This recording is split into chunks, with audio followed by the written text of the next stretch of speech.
Hey, good morning, everybody. Happy Sunday to everybody. Paul here got you. Of course, Paul coming from Cancun, I guess, but south of Cancun, Puerto Morelos. Going to do another video today. Probably leave the book out of it a little bit. I might go to the book. I don't know, but I'd like to talk a little bit about my story and more like what alcohol did for me. It wasn't about what alcohol did to me at the end of my drinking, but it was about what alcohol did for me when I was young. And as a kid, I always remember feeling awkward. I was really awkward. I wasn't an awkward kid. I just felt awkward. I did like everybody else did. I looked okay, but I always felt awkward. I always felt like everybody was staring at me or thinking about me, or just a real self-centeredness thing.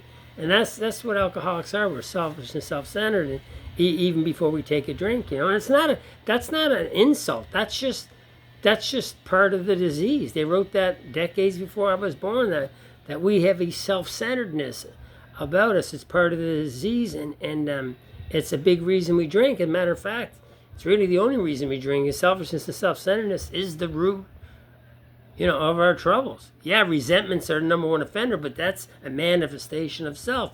So anyway, I don't want to get into all that, but I want to get into like when I first started drinking. And I remember the first time I started drinking. This first time I started drinking, I won't name his name, but I was with a good friend up in the field, and we drank a magnum of wine. It was called Rich, or RICH. That was the name of the wine, and it was really high percentage, right, 19% or something alcohol, and it was a magnum, and we drank half of it each, and we got I think we got sick, but I remember the feeling. Like, I remember that day. I remember where I was going, what happened, and I remember how I felt.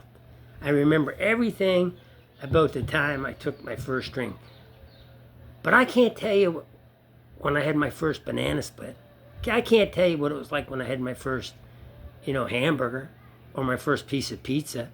I don't even remember my first day of school. Like, there's a lot of things happen in my life. I can't tell you exactly when the first time I had, my first spaghetti and meatballs or whatever, right?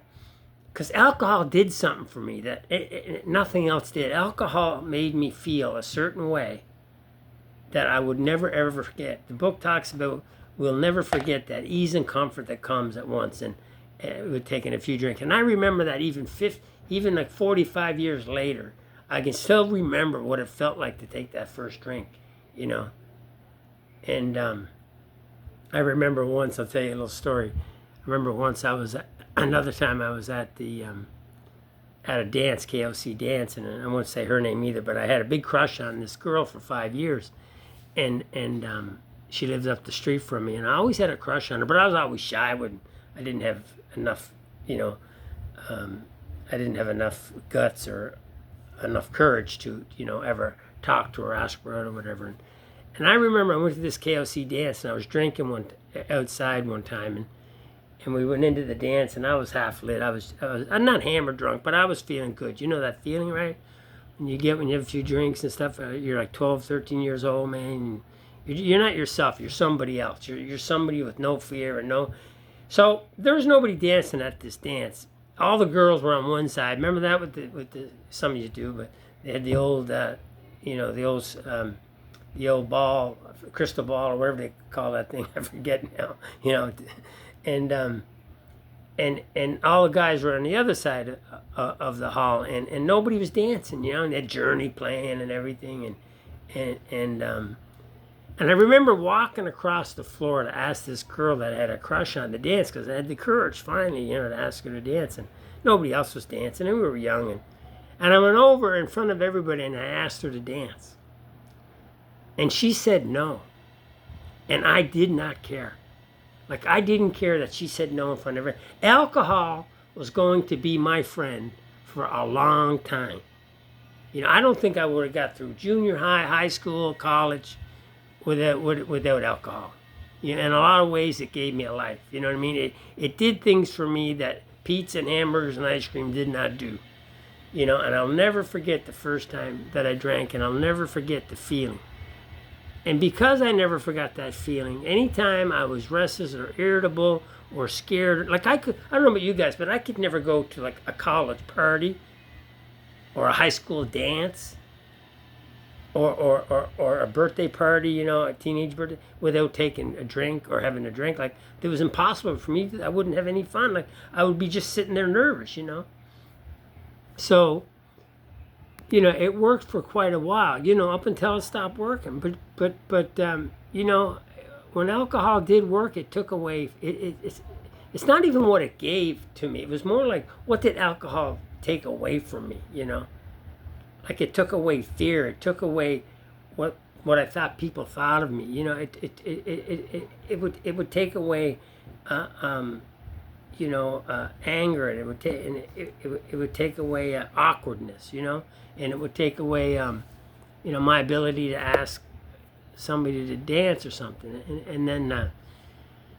And it lasted for a while, you know, and I actually, in a lot of ways, became successful in some of my, you know, I became an engineer, you know, and I went to school, and not because I drank, but I did drink through school, but because it helped me calm down. I wasn't necessarily drinking alcoholically yet, you know, and then it turned on me, you know. It got to the point where, you know, like I told you guys about the test tube, you know, what makes an alcoholic. You throw in fear, you throw in all this stuff, and that's what makes an alcoholic. And then you throw in alcohol, it dilutes what's in the test tube, right? But what happens is, when you drink past the time that alcohol stops working, what happened to me was I ended up with more awkwardness. I ended up with more fear. I ended up with more self-loathing. I ended up with more shame. I ended up with more guilt when I passed the point where alcohol was no longer working. And now I had to do something about it. You know, I needed a solution, because my solution at the time was just to drink more and keep drinking more. And I got to the point where I couldn't drink anymore. I was going to die, you know. So then I went to Alcoholics Anonymous, and I learned how to deal with fear, and I learned how to deal with awkwardness, and I started to learn how to socialize. And I learned how to speak in meetings. My first meetings, I think I told you before, but every meeting I ever went to, I wore a black shirt. I have tons of black shirts today, because I knew if they called on me, I was going to start sweating, because I was so afraid of public speaking. And you couldn't see sweat through a black t-shirt. So I always wore black t-shirts in case they called them. But I got used to that. And I got used to socializing in AA. And I got used to taking away that self-centered fear, and and it helped me with resentments, and it helped me with my shame and guilt of the past, and so Alcoholics Anonymous did for me, like, slowly, what alcohol, you know, used to do for me quickly, but then a whole lot more, and a whole lot of friends that came with it, you know. So alcohol is not bad. It wasn't bad. It actually might have even saved my life. I don't know. Up until it stopped working. Up until it started to kill me. Up until it was what alcohol did for me, to the point what now alcohol did to me. You know, and how bad it got. And so somewhere I crossed that line, where there's no more conviviality, companionship, colorful imagination, release from care, boredom, and worry, intimacy with friends. Them days were over. What was left? Terror, bewilderment, frustration, and despair. And I like to throw in impending doom and incomprehensible demoralization. You guys relate to that, I know it. It says if you're an unhappy drinker, you'll relate to this, the 4 horsemen. So I went to Alcoholics Anonymous, and somehow I got comfortable. I got comfortable in Alcoholics Anonymous, and it was really what I was looking for my whole life. That I could no longer, you know, if I could still drink, I'd still drink, but I can't drink anymore.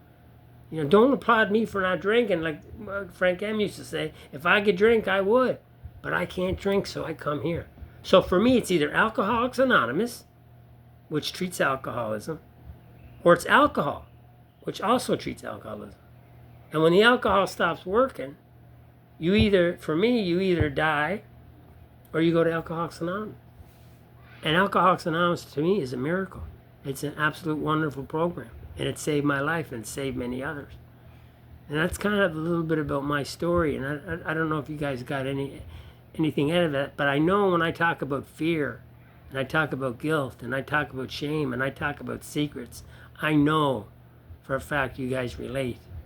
And I know right now who's ever watching this, they're worried about their future, and they're worried about money, and they're worried about her, and they're worried about him, and they're worried about the boss.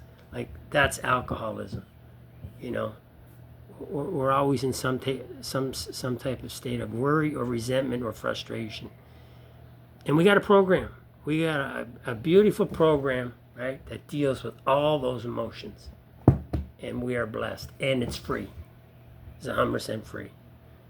So I couldn't be more grateful for Alcoholics Anonymous. And I just thank everybody for watching. I hope everybody has a great Sunday and love you all.